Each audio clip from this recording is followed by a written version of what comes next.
to the north interchange at the southbound on-ramp for a semi-accident with full lane blockage on the southbound on-ramp. I need Beaverhead Fire and Ambulance.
Hi guys, I hope you liked my video.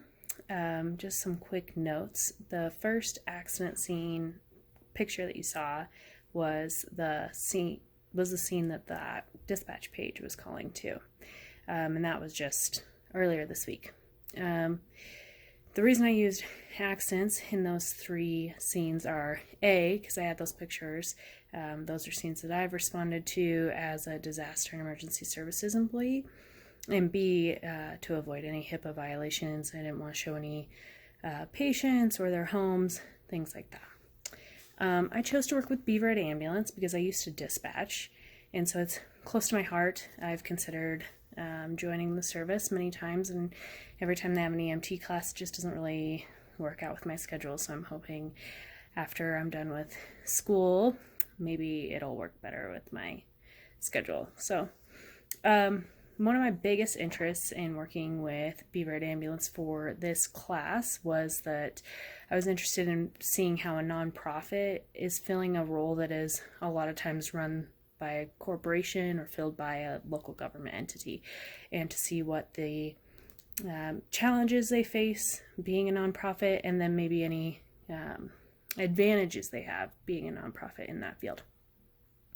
My role in disaster emergency services with the county has given me a lot of insight into some issues that Beaverhead Ambulance is having, mostly difficulty in staffing because their employees are volunteers.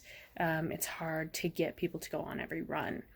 And it's interesting because to incentivize people going on the runs, they've actually made it so that every run is paid. When you're on the run, you are being paid, but you're not being paid to be on call. And so it's difficult to get people to say, yeah, I'll cover, this night, or this night.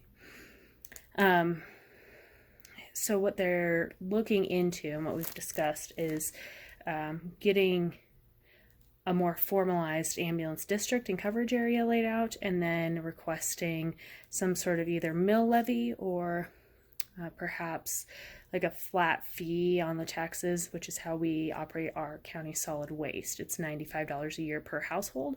And so that way they're hoping for like a per household tax amount, and then maybe adjusting that amount for certain employers and maybe running it.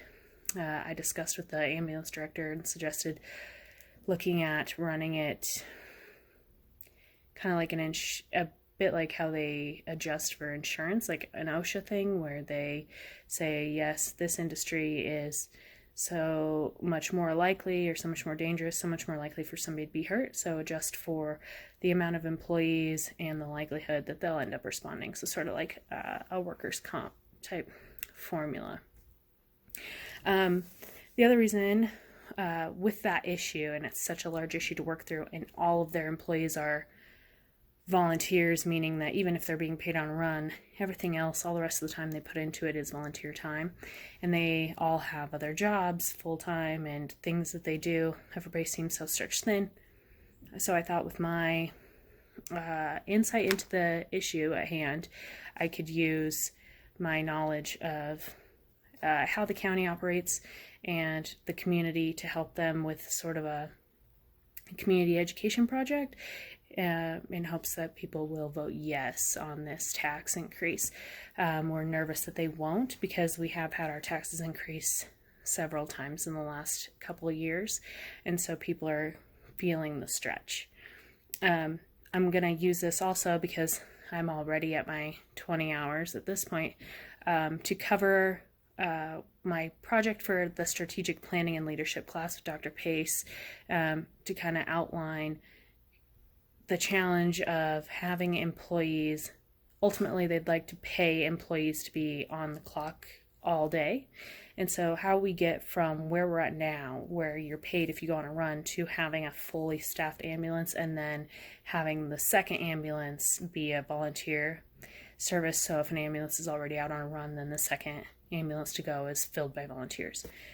So I think that'll work well with that class as well, and it's just a really great opportunity to help out the community, I think, in ways that I understand and also that I know need done desperately. So the organization was really excited for the help, and it's been a lot of fun so far already collaborating with them and getting to work on that.